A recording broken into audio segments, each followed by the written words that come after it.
O mistério de Belicena Vilca. Novela mágica. Por Naimrod de Rosário. Coleção. Espada de Tarsis. O mistério de Belicena Vilca por Naimrod de Rosário, primeira edição argentina. 24º dia. Enquanto a ordem dos predicadores se desenvolvia de acordo aos planos dos senhores de Tarsis, algo terrível iria ocorrer na Espanha, o regresso de Beri Birsa. E faltou pouco, Dr. Signagel, para que aquele acontecimento não significasse o fim da casa de Tarsis. Na continuação, mostrarei como se deram os fatos. Recorde, doutor, que a antiga Onuba, cidade maior da Turdetânia, encontrava-se desde o século VIII sob a dominação árabe, a quem denominavam o Elba.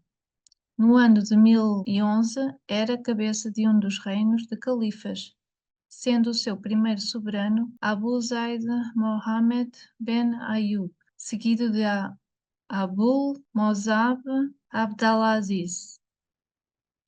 Mas em 1051 foi prontamente anexada ao reino de Sevilha, e assim permaneceu até 1248.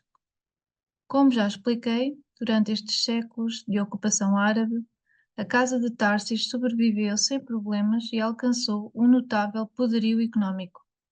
A vila de Turdas, cuja existência dependia no essencial das propriedades que os senhores de Tarsis exploravam na região, havia crescido e prosperado bastante, contando então com uns 3.500 habitantes.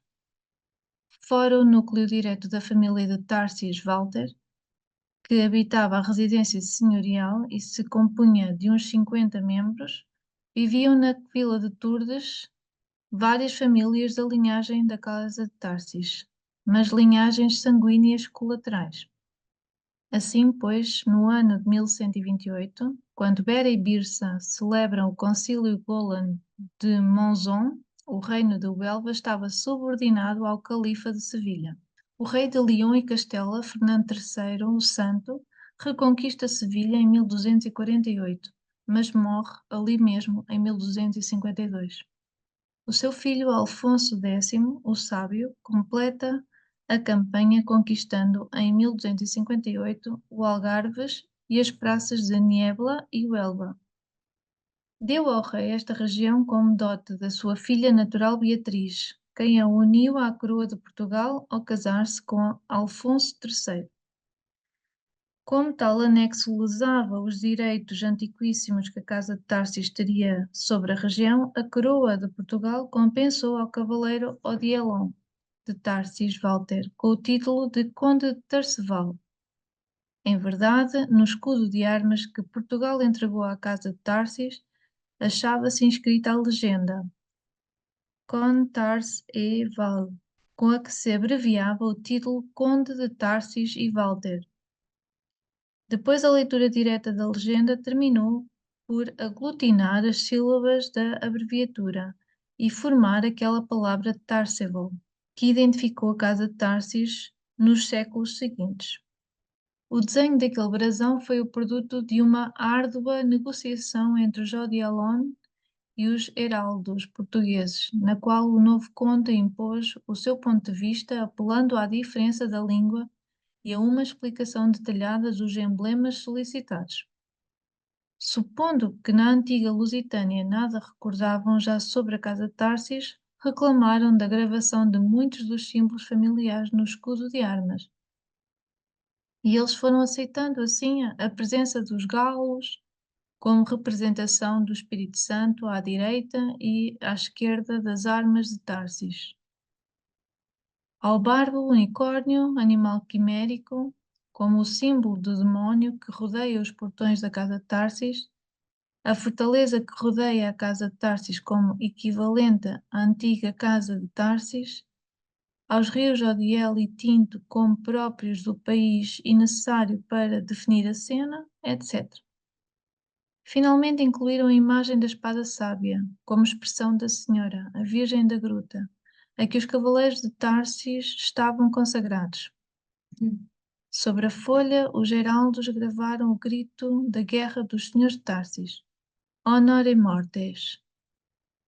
O seguinte rei de Leão e Castela, Sancho IV, reintegrou a região do Elba à coroa Castela e instalou como senhor a Dom Juan Mate de Luna, mas assimilou o título de e as armas da casa de Tarsis a tal reino. Como veremos em seguida, o condado de Tarceval, vítima de grande mortandade anos antes, estava então enfeudado por um cavaleiro catalão, quem havia cedido direitos de Deus florescente condado mediterrâneo em troca daquelas longínquas comarcas andaluzas. Havia transcorrido mais de um século desde que Bera e Birsa ordenaram aos Golan executar duas missões: cumprir a sentença de extermínio que pesava sobre os cátaros e edificar um castelo templário em Aracena. A primeira missão, como se viu, foi levada a cabo com esmero pelos Golden Cistercienses. Sobre a segunda, em troca, ainda que não se houvesse avançado nada. Enquanto Fernando III, o Santo, reconquista Sevilha em 1248, o seu filho Alfonso X, o Sábio, apodera-se em 1258 de Algarves e Huelva. O rei Sancho II de Portugal, pouco antes de morrer, em 1248, conquista Aracena, praça que passa a integrar a coroa de Castela em 1252. É de supor, então, o primor com que atuam os templários desde o momento em que se reconquistou a Praça do Elvo. Já em 1259 haviam obtido uma cédula de Alfonso X que os autorizava a ocupar um prédio na Serra de Aracena e fortificá-lo convenientemente para efeitos de abrigar e defender uma guarnição de 200 cavaleiros. Porém, anos antes que tal cédula fosse emitida, os templários haviam localizado a cova de Odiel, traçando os planos e escavando os cimentos do castelo.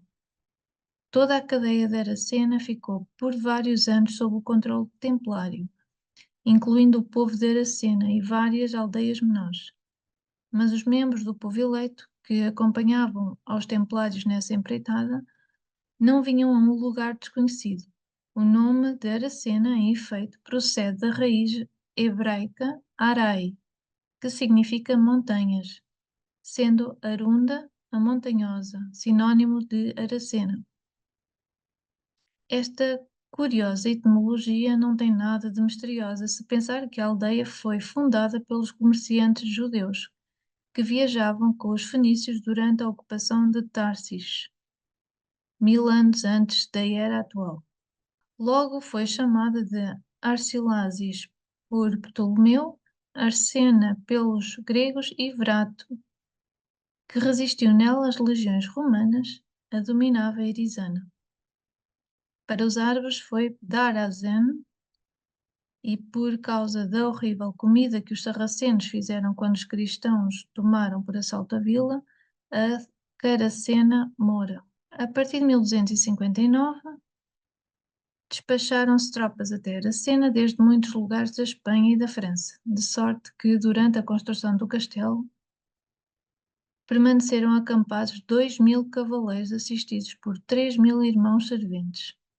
Aquelas forças distribuíram-se ao redor das colinas e exerciam uma vigorosa vigilância para impedir que os povoados circunvizinhos de Cortegna, Almonaster, Real, Zalamea, Real ou outras cidades pudessem aproximar-se e observar as obras. Os companheiros de Salomão, o grêmio maçom controlado pelo Cister, socorreu a pedido do grão-mestre, pois ainda que a ordem do templo contasse com a sua própria divisão especializada em construções militares, esta fortaleza teria algo diferente. Em primeiro lugar, devia possuir uma grande igreja. Em segundo, essa igreja teria que ter uma entrada secreta que comunicasse as suas naves com a cova subterrânea. Era imprescindível, assim, o concurso do Colégio dos Construtores de Templos. colégio encomendou a edificação da igreja ao mestre Pedro Miliano. Este foi autorizado pelo feroz Papa Golan Alexandre IV, o mesmo que nesses momentos excomungava a Manfredo da Suábia e procurava o extermínio dos Hohenstaufen e a ruína do partido Jabelino, a consagrar a igreja ao culto da Virgem Dolorosa. Tal atitude, claro, não era casual, senão que obedecia ao plano Golan de substituir a Virgem da Agartha, a Divina Mãe Atlante de Navotã, por uma Virgem Maria judia, que chorava, estremecido o seu coração de fogo pela dor da crucificação de seu filho Jesus. A Virgem da Agartha, pelo contrário, ela não chorou nem experimentou dor alguma no seu coração de gelo quando o seu filho de pedra se autocrucificou na árvore do terror e expirou, mas se alegrou e derramou a sua graça sobre os espíritos aprisionados, porque o seu filho havia morrido como o mais valente guerreiro branco que se enfrentara à ilusão das potências da matéria.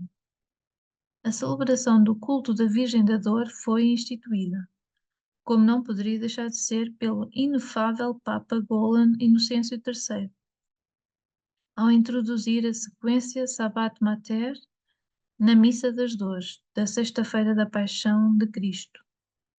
O mestre Pedro Milão levantou, pois, para os templários, a igreja de Nossa Senhora das Dores, patrona desde então de Aracena, vocação que contrastava abertamente com a Virgem da Graça e da Alegria, Nossa Senhora da Gruta, que se venerava no vizinho senhorio de Tarsis, ou Turdes.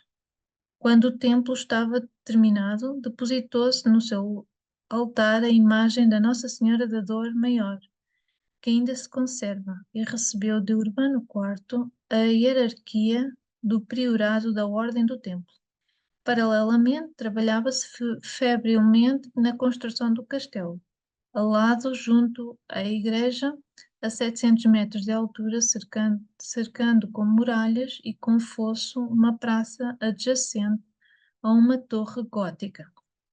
5 anos depois, a igreja e o castelo encontravam-se terminados e as tropas restantes, assim como os irmãos construtores de Salomão, retiravam-se tranquilamente da área. Não obstante, passariam muitos anos antes que os aldeões se atrevessem a se aproximarem do castelo de Aracena. Mas esta tarefa não foi tudo o que empreenderam os templários contra a casa de Tarsis nesses anos. O castelo de Aracena era uma obrigação imposta pelos imortais, a que haviam dado fiel cumprimento. Agora esperariam pacientes o regresso de Beri Birsa, para que eles o usassem nos seus planos. Mas esta paciência não significava imobilidade. Pelo contrário, nem bem foram reconquistadas as regiões em poder dos árabes, a Ordem lançou-se a uma campanha de ocupações em todo o país do Elba, ora assentando guarnições em fortalezas e cidades resgatadas, ora construindo novas igrejas e fortificando praças. A distribuição de tais ocupações não ocorria por acaso, nem muito menos deixava de obedecer a uma rigorosa planificação, cujos objetivos não perdiam nunca de vista a necessidade de cercar a casa de Tarsis e conspirar contra o pacto de sangue. Para recordar somente os mais importantes lugares destes desdobramentos, vale a pena mencionar a conceição obtida sobre o convento de Santa Maria de Rábida, em Palos da Fronteira, frente a Huelva, do qual já voltarei a falar, ou a possessão completa de Lepe, a antiga Létia dos romanos, situada a 6 quilómetros de Cartaia, com o propósito manifesto de controlar a desembocadura do rio Pedras, por onde supunham que poderiam navegar secretamente os senhores de Tarsis, ou o suspeito interesse por residir na insignificante Trigueiros, a 25 quilómetros de Valverde do Caminho, muito próxima de Turdes, onde construíram a igreja paroquial que ainda existe. é que Trigueiros, a antiga população romana, achava-se encravada no meio de uma fértil e extensa campina que constituía em tempos remotos o coração da Tartéside Ibera. Nos seus campos achavam-se disseminados sabiamente dezenas de dolmenes e menires, herança do Pacto do Sangue, que os templários se dedicaram nesses dias a destruir prolixamente. Somente se salvou um dolmen na vila de Soto, que pode visitar-se hoje em dia, pois os senhores Moiano de la Serra, de Sangue de Tarsis e tradicionais fabricantes de doces e mel impediram aos cavaleiros de Santanás de concretizar a sua infame missão. Vila de Soto acha-se a 5 quilómetros de Trigueiros e o dolmen se encontra na cova de Zancarrão de Soto. Na casa de Tarsis, como é lógico, aqueles movimentos não passaram despercebidos e obrigaram os senhores de Tarsis a tomar algumas precauções. Fortificaram também a vila de Tours e a residência senhorial, pois acreditavam que os Golands se prestavam a lançar uma cruzada contra eles, sob o pretexto de heresia, talvez denunciando o culto da Virgem da Gruta, e estacionaram na praça uma força de 500 almogáveres e 50 cavaleiros. Que erro mais que se permitia armar ao conde de Tarceval para outros fins que não fossem os de reconquista. Lamentavelmente, nada disso seria necessário, mas os senhores Tarsis não acertaram mais uma vez em prevenir os planos de Bera e Birsa. A tudo isso, o senhor se perguntará ao Dr. Sinagel que foi da espada sábia desde o dia que caiu Tartessos e as Vraias a ocultarem na caverna secreta a resposta. A tudo isso, o senhor se perguntará, Dr. Sinagel, que foi da espada sábia desde o dia que caiu Tartessos e as Vraias a ocultaram na caverna secreta. A resposta é simples. Permaneceu na caverna o tempo todo, ou seja, durante uns 1700 anos até o momento. Levou-se a cabo assim o juramento que fizeram os homens de pedra. A espada sábia não seria exposta novamente à luz do dia até que não chegasse a oportunidade de partir, até que os futuros homens de pedra vissem refletida na pedra de Vênus o sinal lítico de Catahad. Para isso, os senhores de Tarsis estabeleceram que uma guarda devesse permanecer perpetuamente junto à espada sábia, o que nem sempre foi possível devido a que somente alguns iniciados eram capazes de ingressar na caverna secreta. Como recordará, doutor, a entrada secreta estava selada pelas Verunas de Nabutan desde a época dos Atlantes Brancos e tornava impossível localizá-la a todo aquele que não fosse um iniciado hiperbóreo. As Verunas eram sinais não criados e somente podiam ser percebidas e compreendidas por quem dispusesse da sabedoria do espírito não criado, ou seja, pelos iniciados no mistério do sangue puro, pelos homens de pedra, pelos guerreiros sábios. Contudo, salvo alguns curtos e obscuros períodos, a casa de Tarsis nunca deixou de produzir iniciados, aptos para exercer a guarda da espada sábia. Mas já não eram tão numerosos como nos tempos tartesos, quando o culto do fogo frio se praticava à luz da lua, e existia um colégio de hierofantes nos séculos seguintes. Teve de se ocultar a verdade do fogo frio dos romanos, visigodos, árabes e católicos, reduzindo-se à celebração do culto ao âmbito estritamente familiar. Inclusive, dentro daquele âmbito familiar reservado, devia-se convocar também somente a quem demonstrasse uma conveniente predisposição gnóstica para enfrentar a prova do fogo frio, que em nada havia mudado e seguia sendo tão terrível e mortal como antes.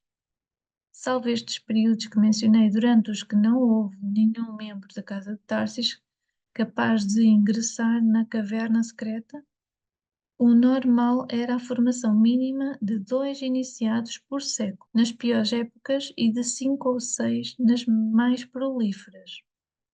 Se o iniciado era uma dama de Tarsis, lhe dava o título de Vreia, em memória das guardiãs iberas.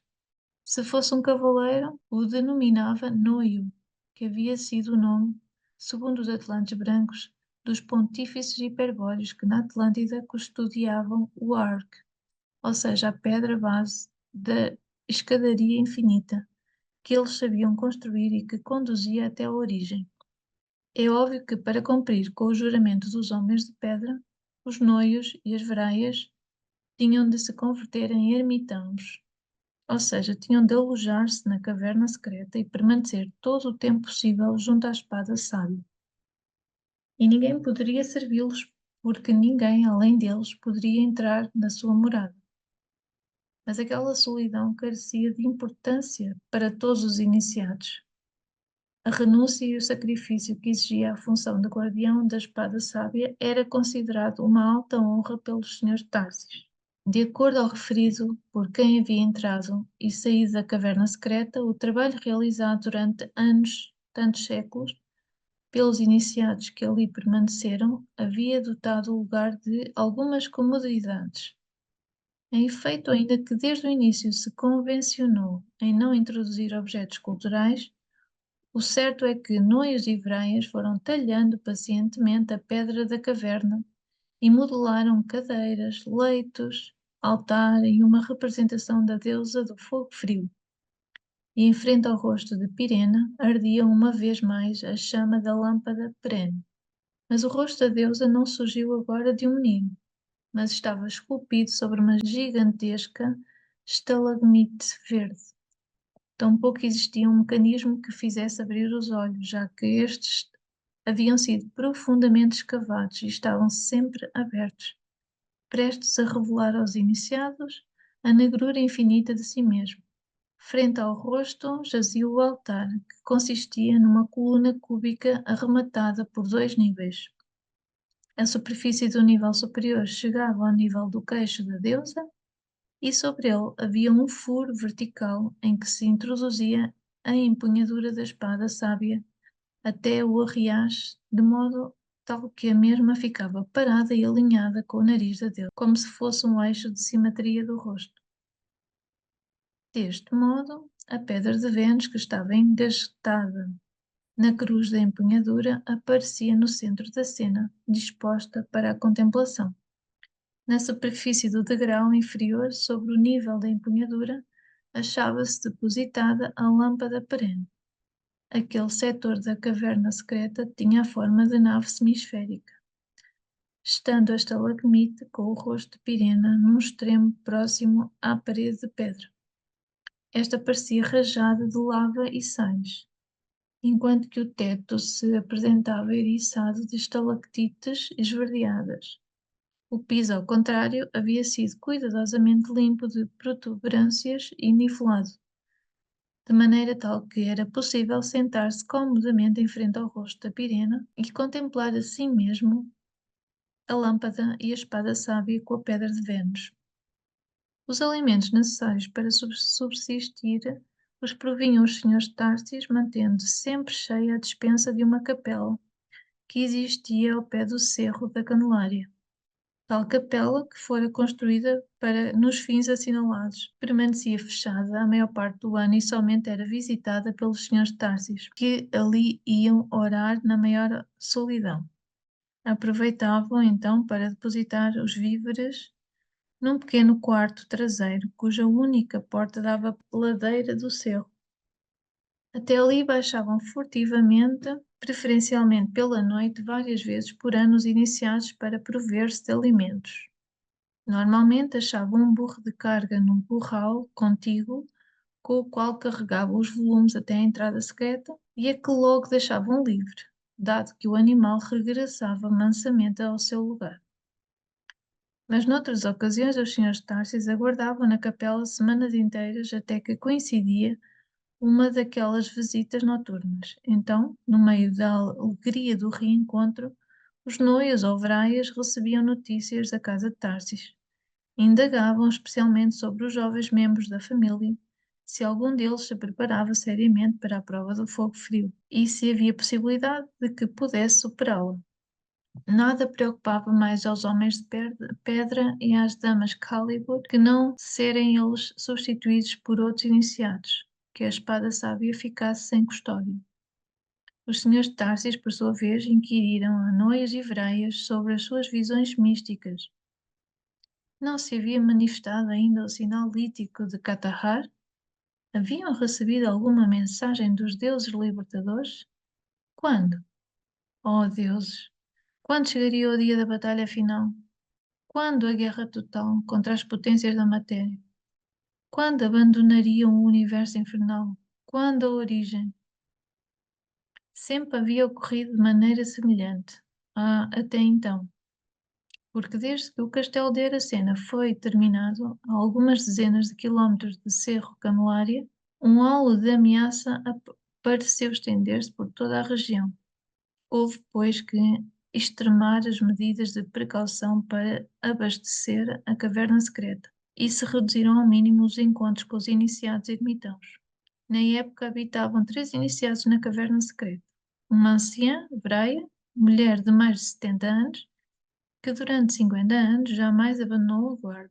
Um noivo de 50 anos, Nosso de Társis, que até aos 30 foi presbítero na igreja de Nossa Senhora da Gruta e agora estava oficialmente morto.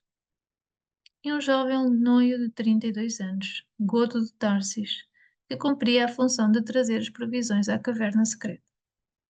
Mas Godo, filho do conde Odialon de Tarsevall, não era desprovido em questões de risco.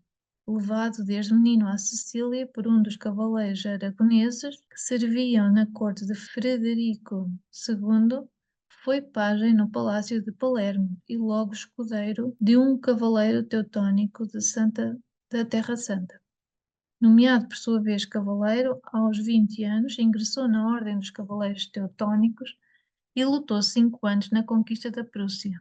Havia 7 anos que permanecia na guarda da caverna secreta. Ainda se passava esta combatendo no norte da Alemanha. Tratava-se, pois, de um guerreiro experiente, que sabia mover-se com precisão no campo de batalha. As suas incursões à capela eram cuidadosas e estudadas, procurando evitar a possibilidade de ser surpreendido pelo inimigo. Isto esclareço para destacar o caso de que um descuido fosse o responsável do que logo aconteceu. O certo é que o inimigo conhecia aquele lugar e isso não o imaginavam os membros da casa de Tarsis. Segundo a saga familiar, em efeito, no lugar onde se levantava a capela do Cerro Canelária, os imortais Beri e Birsa haviam assassinado as Vraias 1700 anos antes. Daí que os senhores de Tarsis pensassem em mudar o ponto de previsões. Mas a intensa vigilância que mantinham sobre Aracena não revelava movimento algum em direção à capela. E as coisas seguiram assim durante os 4 anos seguintes. Cada 3 ou 4 meses, o noivo Godo descia a serra de forma imprevisível e transportava as provisões até a caverna secreta. E somente uma vez ao ano estabelecia contacto com alguns senhores de Tarsis. Mas as notícias eram invariavelmente as mesmas. Os templários não efetuavam nenhum movimento naquela direção. Mas ainda que não atuassem, agora estavam ali, demasiado perto. E a sua presença constituía uma ameaça que se percebia no ambiente. Naturalmente, os templários não agiam porque estavam à espera dos imortais.